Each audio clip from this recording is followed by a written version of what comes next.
Welcome to another episode of Fantasy News. I am your disheveled goblin host, Daniel Greene. No, I'm not going to stop calling myself that. That's directed straight at the guy who's commented that in like every fantasy news since I started. Kind of like 50% of the reason I'm still going is because I know you don't like it. Anyway, we have a lot of hard-hitting, hardcore, and when I say that I mean like directly books in the fantasy genre news to get into today, and I am excited to dive right on in. So let's not waste any more time. Let's just go. Why are we still here? Let's jump into the part where I'm covering the news right now. And that's going to go ahead and start off with a tweet from Rebecca Kwong, the author of the Poppy Wars series, regarding the third entry, The Burning God, and its cover. Rebecca tweeted out, "I have just seen the rough cover for The Burning God and ...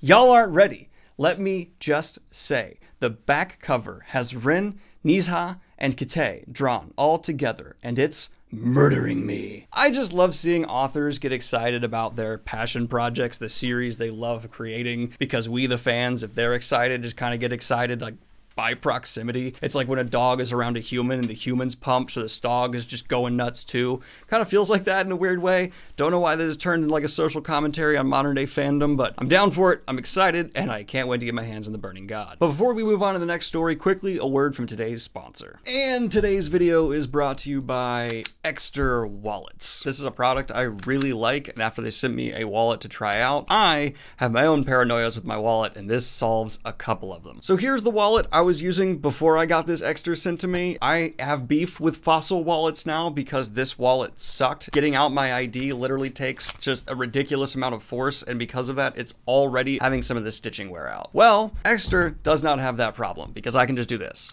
and it's really fun. I also am kind of into having a smaller, minimal wallet, and with all the features this wallet has, it's really surprising the amount it can do, because it does have a tracker for the wallet embedded in it. If I go into my phone and I click, my wallet then begins ringing. But what I can do as well is if I double click my wallet, my phone goes off.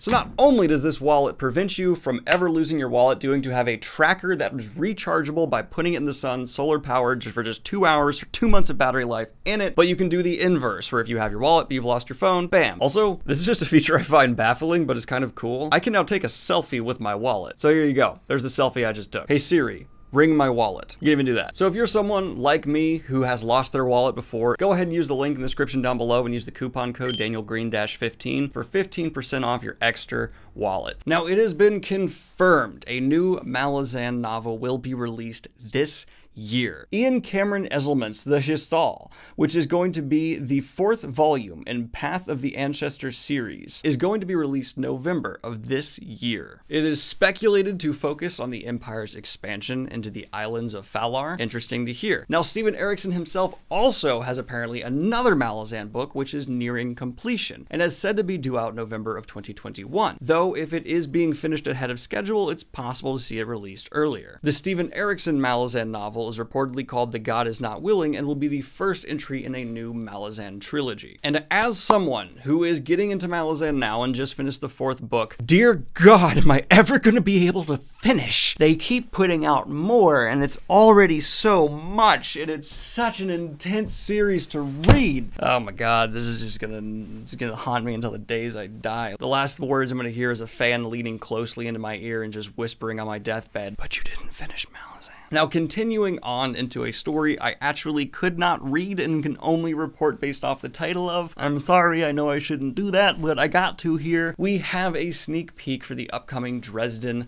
novel, Peace Talks, from the author Jim Butcher. I could not read it because I'm not caught up in the series, so I can't tell you if this is worth your time or not. Of course, it's linked in the description down below if you want to check it out, as everything I talk about here today is, but I can't read it, so I can't tell you if this sneak peek is worth your time. I'm sorry. Just come back and put like a thumbs up, thumbs down emoji in the comment section and just be like, thumbs up, yeah, it was good, thumbs down, no, it was bad. Please don't put any spoilers, because there's people, myself included, who aren't caught up. Just say, hey, yeah, no, meh, What are your general thoughts through emoji communication is what I want. Now, in another piece of hardcore fantasy news, we're really getting just the deluge today. Sabati here, the author of the Ember series, posted to Facebook. We will be announcing the title, cover, and release date of Ember 4 on March 2nd, 2020 at noon Eastern Standard Time, exclusively on EW. I'm so excited because it's my favorite cover.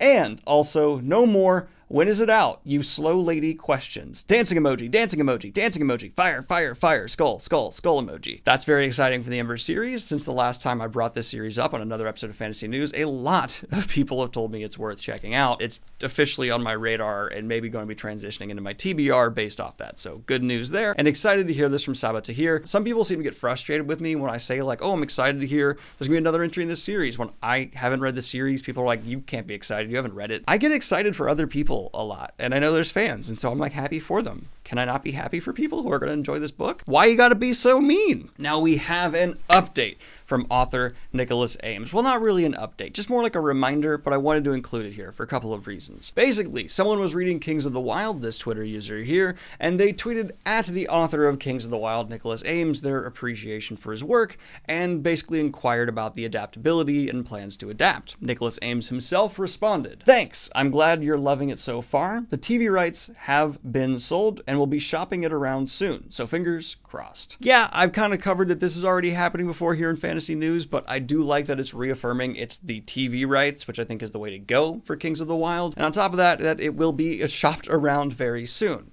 That's great. And self-promo, shameless plug, I'll be reviewing the second book, Bloody Rose, probably early next week here on the channel. I'm finishing now, but I got a lot of videos I want to make. Well, I just finished reading that, but what are you reading? If you don't have anything on your TBR right now, especially for March, Tor just released its official list of all the books that will be coming out next month in the fantasy genre that might pique your interest. If you'd like to check them out, of course, link down there, and it's quite the impressive list. Honestly, I can't pick any of them up. My TBR is so ridiculously long and filled right now that they could literally be like, we brought Tolkien back to life and mushed his brain with Robert Jordan, and they pumped out a new fantasy series. It's released in March, and I'd still be like, I gotta put it off because I really need to catch up on Dresden. I want another Malazan done. I'm trying to pick up Tad Williams. Okay, let's be honest. If it was a Tolkien Jordan book, I'd have to, but this is just a weird scenario now and my eye's itching. Now, in what I am calling fantasy news, there's reportedly going to be a crossover event between the Lock and Key franchise and the Sandman franchise. I have nothing against this happening. This is cool. I'm excited for the fans, as I previously said, for things like this, but it is strange. From an outsider perspective looking in, this doesn't exactly seem like there's a whole lot of crossover things needing to be done there, but hey, crossovers are cool. They have a notorious reputation for not consistently being the best. A lot of the times it's just a bad mixture, but these are both really well received and loved series, so I'm hoping they can definitely pull it off because it's not impossible and has been done before. Now let's transition out of the hardcore fantasy news and just go ahead and get this Star Wars Disney stuff out of the way. Jedi Fallen Order 2 is reportedly in development, and a new Star Wars novel is coming down the road. Star Wars Light of the Jedi. It's taking place in what is being called the High Republic era, about 100 years before the events of Phantom Menace. And my honest thoughts on this are, I don't care. I know I should be pumped for this. I need to be a good Star Wars fan. For God's sake, I have a TIE Fighter tattooed on my leg that I got in college when I was not sober a lot more often. But I just have never been into the Star Wars novels. I'm sure some of them are really good. I've had a lot recommended to me, but I'm not. Until I see Old Republic live-action movies coming down the road for Star Wars, I'll stick with The Mandalorian, and that's about it. I'm Star Wars'd out until we get some real awesome Old Republic stuff. I still haven't even played Fallen Jedi because it's, I don't know, I just don't have the motivation to right now. Now, in earth-shattering entertainment news, Bob Iger, the CEO of Disney, is reportedly stepping down.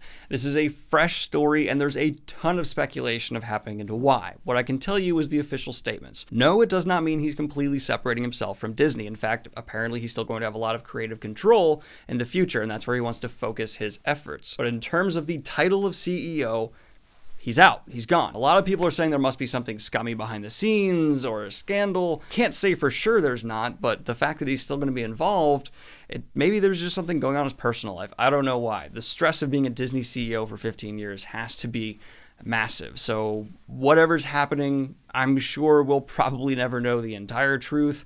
But Bob Iger did a lot of really cool things while he's the CEO. Some things I strongly disagree with. The only thing that's for sure is that this is earth-shattering entertainment news. Bob Iger is a very big name in entertainment. Oh, and he will be replaced by Bob Chapek. Now, we did get the trailer for The Letter for the King. I kind of dunked on this pretty hard when those stills were released from the set, saying it kind of looked pretty generic, and some people defended it. We're like, wait for the trailer. Well, wait for the trailer. And what I can say after watching a trailer is pretty much exactly how I felt before is how I feel now. I'm sorry, but this one just isn't ringing bells for me. It just seems meh, and this like PS3 level CGI I'm showing for the castle right now was not convincing me either. Netflix has a lot of just throw it at the wall shows coming down the road, and they're trying to see what grabs people's eyes. I can tell you, this one's not grabbing me. It seems like the definition of one of the, can we get that fantasy audience we know is out there's attention attempts that isn't anything super spectacular. So for me, this adaptation just isn't getting its hooks in me, and I'd love to be proven wrong. I always want to be proven wrong when I'm being negative about the potential of a series like this or a release. I want to be wrong, but the trailers didn't sell me. Didn't sell me at all. And in the last piece of fantasy news we're going to cover here today, apparently Steven Spielberg will not be directing the next Indiana Jones movie, Indiana Jones 5. And immediately I had this like visceral reaction to hearing that of just like, oh, no, God, why would you make Steven Spielberg movie he's not going to be involved? Why would you make Indiana Jones without Steven Spielberg? Gross, terrible. And then I saw who's apparently in talks to replace him. James Mangold. And James has an impressive resume, most recently Ford vs. Ferrari, which has gotten an incredible amount of positive reviews from critics and fans alike, and before that he also helmed Logan, showing he can definitely handle these kinds of character-based action-adventure things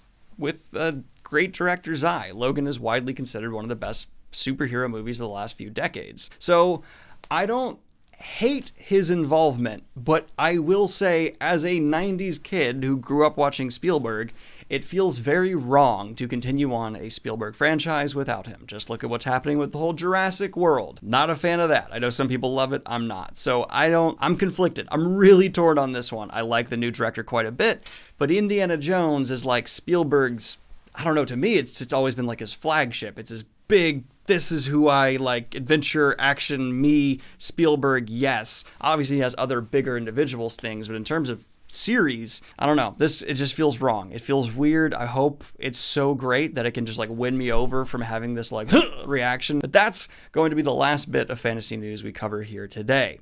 Like and subscribe if you have not already. Let me know what your favorite news story is in the comments down below. I want to give a special thank you to Alpha360 for constantly posting just so much fantasy news for me to cover in the Discord server. And if you would like to see me cover a story that you are interested in, just go ahead and join the Discord server and post it in the fantasy news channel. Anyway, I hope you're having a great week so far, y'all. Have a good one. Peace. And of course, I'd like to record a special shout out to my two latest high tier Patreons, Ryan Sparks and Connor Gillespie. I don't know. Something along those lines. Thank you so much, Connor. Message me on Patreon if you need me to retake that. Sorry, I'm not good with names.